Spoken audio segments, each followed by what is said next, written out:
सत्य श्री ओम सतनाम सत साहिब। हे सत्संग प्रेमियों, हे साध संगत, आज हम आपके सामने कबीर बीजक से चाचर नंबर 2 लेकर उपस्थित हुए हैं। चाचर नंबर 2।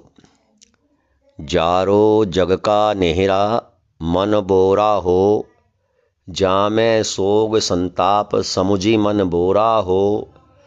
तन धन से क्या गर्बसी मन बोरा हो, भस्म कीन जाके साज समुझी मन बोरा हो। बिना नेव का देव घरा मन बोरा हो, बिन कह गिल की ईंट समुझ मन बोरा हो। कालबूत की हस्तनी मन बोरा हो, चित्र रचो जगदीश समुझ मन बोरा हो। काम अंध गज बासी परे मन बोरा हो, अंकुश सहियो शीस समुझ मन बोरा हो। कबीरदास जी कहते हैं कि पगले मन, यह सांसारिक मोह तुम्हें फंसाने हेतु ही जाल फैला रहा है। हे मन, इस शोक संतप्त रूपी संसार को समझ और इस मोह का विनाश कर दे। जिसका श्रृंगार क्षण भर का है, ऐसे शारीरिक धन का मोह मत करो। जैसे बिना नींव का बनाया गया देवालय अधिक समय तक खड़ा नहीं रह सकता, उसी तरह हमारे समस्त ऐश्वर्य भी क्षणभंगुर ही हैं। हे पगले मन, जिस तरह काले कागज द्वारा बनाई गई हथनी को सही मानकर कामांध हाथी संभोग हेतु उसके पास जाता है तथा उसे जीवन भर पीलवान के अंकुश सहना पड़ता है, उसी तरह भगवान के बने चित्र को असली समझकर तेरा मन बोरा जाता है तथा मोह माया से मुक्त नहीं हो पाता। मरकट मूठी स्वाद की मन बोरा हो, लीनो भुजा पसारी समझ मन बोरा हो। छूटन की संशय परी मन बोरा हो, घर घर नाचव द्वार समुझ मन बोरा हो। ऊंच नीच समझेऊ नहीं मन बोरा हो, घर घर खायो डांग समझ मन बोरा हो। जो सुव नालर नी गयो मन बोरा हो, ऐसो भ्रम विचार समझ मन बोरा हो। पढ़े गुने क्या कीजिए मन बोरा हो, अंत बिलैया खाए समुझ मन बोरा हो। तो कबीर साहिब कहते हैं कि हे पगले मन, जिस तरह मुट्ठी भर चने के लालच में पड़कर बंदर सुराई में हाथ डालकर फंस जाता है, अर्थात हाथ को निकालने में असमर्थ रहता है। हाथ घुस तो जाता है लेकिन निकलता नहीं है, क्योंकि वह अपनी मुट्ठी को खोल नहीं पाता। इस कारण उसका हाथ सुराई में ही फंस जाता है, जिसके कारण बंदर कलंदर द्वारा आराम से पकड़ा जाता है। मदारी उसको पकड़ लेता है, छूटने के लिए उसे संशय बना रहता है। वह ऊंच नीच का काम करता रहता है, यहां तक कि वह घर घर जाकर नाचता भी रहता है। ठीक इसी प्रकार हे मन, तू भी विषयों के लालच में पड़कर कलंदर द्वारा संसार में जीवन भर नचाया जाता है और सांसारिक दुख रूपी डंडे सहन करता रहता है। हे पगले मन, तुमने स्वयं को सांसारिक विषय उपभोगों में फंसा लिया है। जिस प्रकार शुक पक्षी लाल मिर्च खाने के लोभ में पड़कर स्वयं बंध जाता है। हे पगले मन, इस बात को समझो कि केवल पढ़ने गुणने से कुछ नहीं होता, क्योंकि अंत में तो माया रूपी बिल्ली ही तुम्हें खा जाएगी।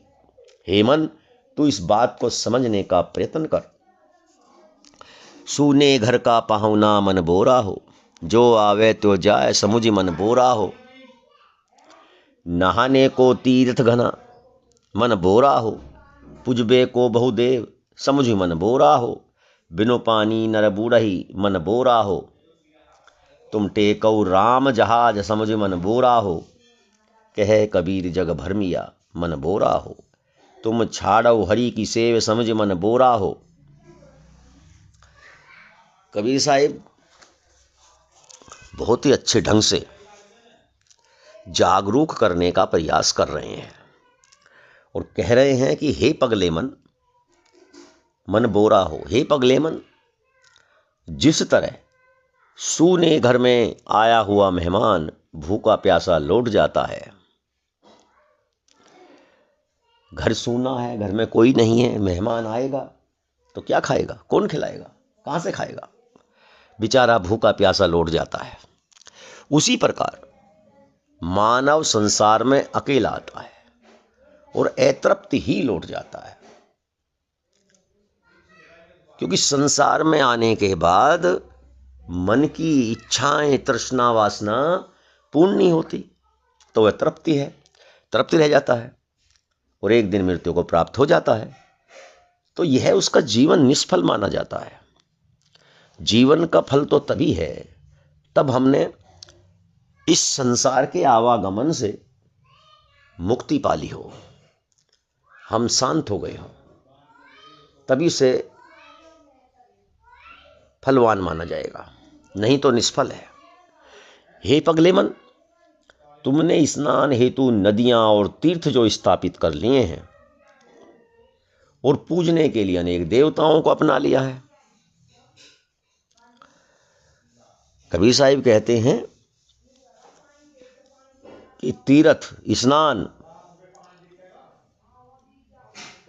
ये कभी भी मोक्ष के कारण नहीं बन सकते, मोक्ष के, क्योंकि जो अंदर की तृष्णा और वासना है, मन उनको छोड़ना नहीं चाहता। तो तीर्थों में जाकर स्नान करना या पूजा करना, दर्शन करना, ये मोक्ष का द्वार नहीं है। तो कहते हैं कबीर साहिब कि तुमने नदियां में स्नान करना बना लिया, तीर्थ स्थापित कर लिए, पूजने के लिए देवता बना लिए, परंतु राम नाम का मोहरूपी जहाज तुम्हें संसार सागर में डुबो देगा। ये मोह तुम्हें संसार सागर में डुबो देगा। नाम जप, ये नाम जप जो तो है, इस नाम जप का जो मोह है तुम्हें संसार सागर में डुबो देगा। कबीर साहिब कहते हैं कि हे पगले मन, सांसारिक मनुष्य भटक रहे हैं और इन्हें इतना भी समझ में नहीं आता कि उन्होंने स्वयं ही हरि की सेवा करना छोड़ दिया है, अर्थात ज्ञान पथ पर चलना बंद कर दिया है। तो ये कबीर साहिब का रचित चाचर प्रकरण में दूसरा चाचर है। चाचर प्रकरण में 2 ही चाचर हैं और ये कबीर बीजक का 7वां प्रकरण था जो कि समाप्त होता है। कल तक के लिए सत्य श्री ओम, सतनाम, सत साहिब।